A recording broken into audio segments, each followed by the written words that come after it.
Estamos de regreso en la ciudad de Nueva York y esta vez vamos a explorar la historia de la Estatua de la Libertad, ese símbolo tan importante de la ciudad de Nueva York que representa la luz de la libertad irradiando el nuevo mundo. Pero para poder entender qué estaba sucediendo en 1865, cuando empieza a hablarse de la idea de la creación de esta Estatua de la Libertad, que es un regalo de los franceses a los americanos, tenemos que entender qué estaba sucediendo en ese momento en estos dos países, en Francia y en los Estados Unidos. En Francia teníamos en ese momento un sistema político débil, un sistema político que había fracasado desde 1789 en la famosa Revolución Francesa, que no se había consolidado en nada diferente a que la monarquía había vuelto nuevamente con una restauración borbónica y que después habíamos tenido los familiares de los Borbón, los Orleans nuevamente en el poder, hasta que finalmente en 1848 hay una segunda república francesa y es elegido presidente de la República el ciudadano Luis Bonaparte, el sobrino de Napoleón Bonaparte. Y este sobrino de Napoleón Bonaparte en 1852 decide quedarse con el poder, no entregarlo y llamar a un referendo y convertirse en el emperador de los franceses. Para 1865 llevamos ya 13 años de libertades que para los franceses se han interrumpido por cuenta de este segundo imperio napoleónico que se creó a partir de 1852. Pero del otro lado del océano, del otro lado, en los Estados Unidos, teníamos una situación también compleja. Esta situación que se había presentado era la guerra civil norteamericana, los del sur contra los del norte que creían que ya era hora de eliminar la esclavitud y los del sur que creían que tenían que todavía aprovechar las ventajas que la esclavitud tenía para el modo de producción que ellos estaban utilizando. La guerra termina en 1865 con la victoria de los del norte, pero al mismo tiempo con el asesinato del presidente Abraham Lincoln, que era quien había llegado al norte de los Estados Unidos con su triunfo político y su triunfo militar. Eran dos momentos difíciles para estas dos naciones, para Francia y para Estados Unidos. Sin embargo, los norteamericanos creían en ese momento que estaban en una mejor situación que los franceses y los franceses miraban con nostalgia lo que estaba sucediendo del otro lado del Atlántico. Entre esos había un grupo de abogados, de intelectuales, de profesores universitarios, constitucionalistas que admiraban mucho los Estados Unidos.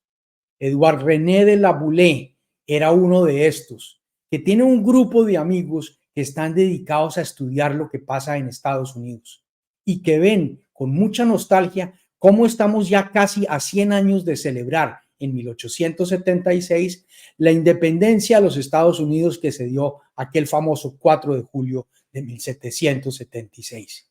Y le va a proponer a sus amigos que empiecen a pensar en un regalo que el pueblo de Francia, no Francia, sino el pueblo de Francia, le dé a los Estados Unidos, al pueblo de los Estados Unidos.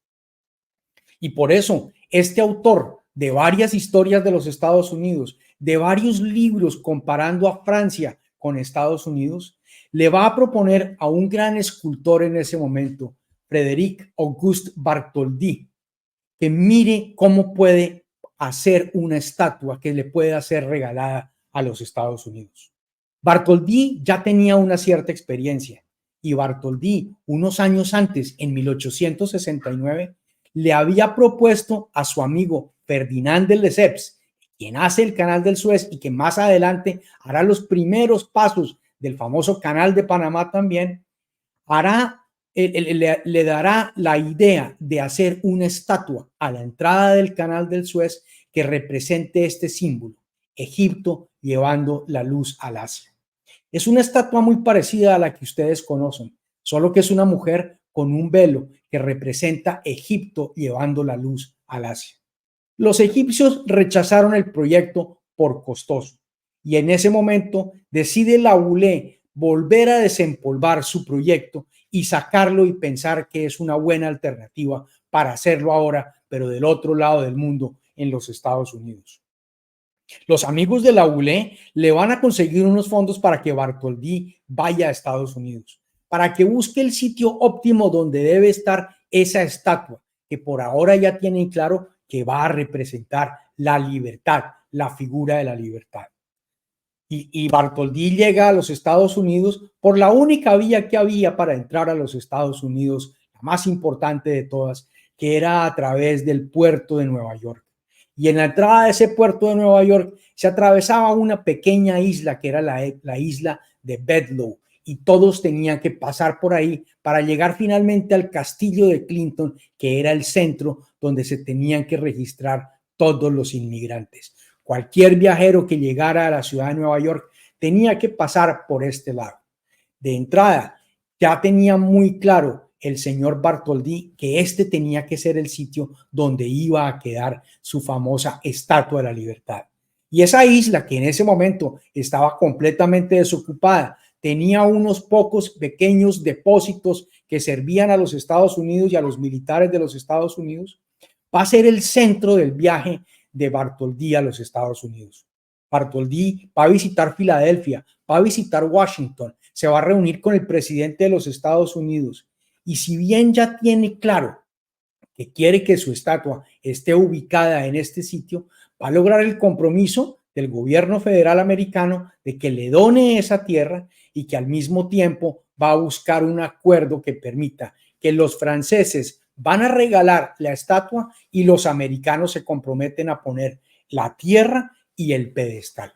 El acuerdo era muy sencillo y sobre las bases de ese acuerdo, Bartholdi regresa a París a su estudio a ponerse a trabajar. No había estudio donde cupiera lo que el proyecto monumental que quería hacer Bartholdi. Sin embargo, logra armarla por partes y empieza un trabajo donde vamos primero a hacerlo a través de unas figuras en madera y en yeso, que poco a poco fueron dándole forma a lo que el escultor quería lograr en su figura. Y después se empezó a trabajar sobre unas hojas de cobre. Después de que se decide que lo que va a trabajar es en cobre, se empieza a buscar unas láminas delgadas de cobre sobre las cuales se va a empezar a trabajar. Sus talleres se empiezan a llenar de todo tipo de operarios que empiezan a trabajar en estas obras, pero también eran obras que había que mostrarle al público, y los domingos sus talleres están llenos de visitantes que están yendo a conocer las obras, pero especialmente tienen que ir a hacer donaciones, porque lo que se espera es que sea el pueblo de Francia el que haga las donaciones para que se pueda hacer esta obra. Y la obra poco a poco fue completándose y fue terminándose, de tal manera que cuando ya tenían la cabeza terminada, se instala en el campo de Marte para que también pueda ser visto por la mayoría de los parisinos y puedan donar fondos para esta obra para ser donada a los americanos. Las visitas al taller de Bartholdi eran totalmente de curiosos, que no podían entender cómo desde un pequeño barrio parisino se asomaba esta mole inmensa que cada día crecía más y se hacía cada vez más intensa. En 1876, llegado el centenario de los Estados Unidos, en ese momento los franceses le van a mandar la cabeza de la estatua y la mano y la antorcha para ponerla en la exposición del centenario de Filadelfia en esa ciudad en ese año. Y de esa manera ya podía sentirse un especial interés mayor por parte de los americanos en recibir la obra. Sin embargo, la financiación por parte de los americanos, el compromiso que habían tenido, no se veía todavía crecer. Y por eso esta misma antorcha y esta misma mano la van a trasladar de Filadelfia a la ciudad de Nueva York, donde estará entre 1876 y 1882 en el Madison Square. 6 años en los cuales tenía que empezar a moverse el tema de recaudación de fondos y sin embargo no avanzaba.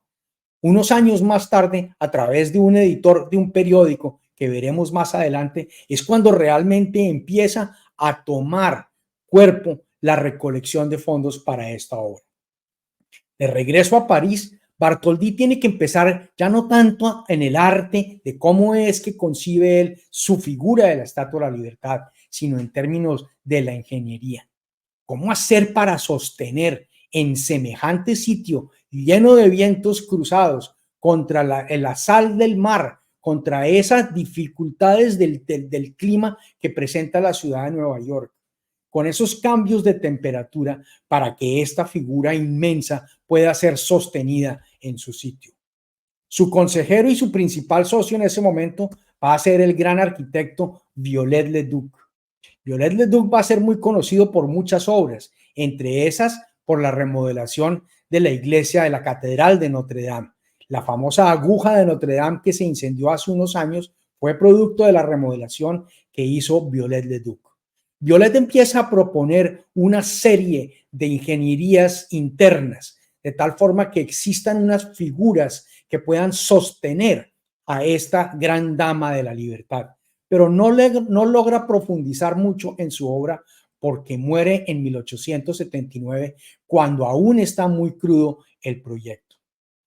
Y por eso deciden Bartholdi y sus amigos abogados importantes detrás del proyecto involucrar a un importante ingeniero francés, Gustave Eiffel, quien ya tenía una cierta importancia en el mundo de la ingeniería francesa porque había desarrollado unos puentes por toda Europa, en Hungría, en Portugal, en España, en Francia. Había puentes construidos por Eiffel.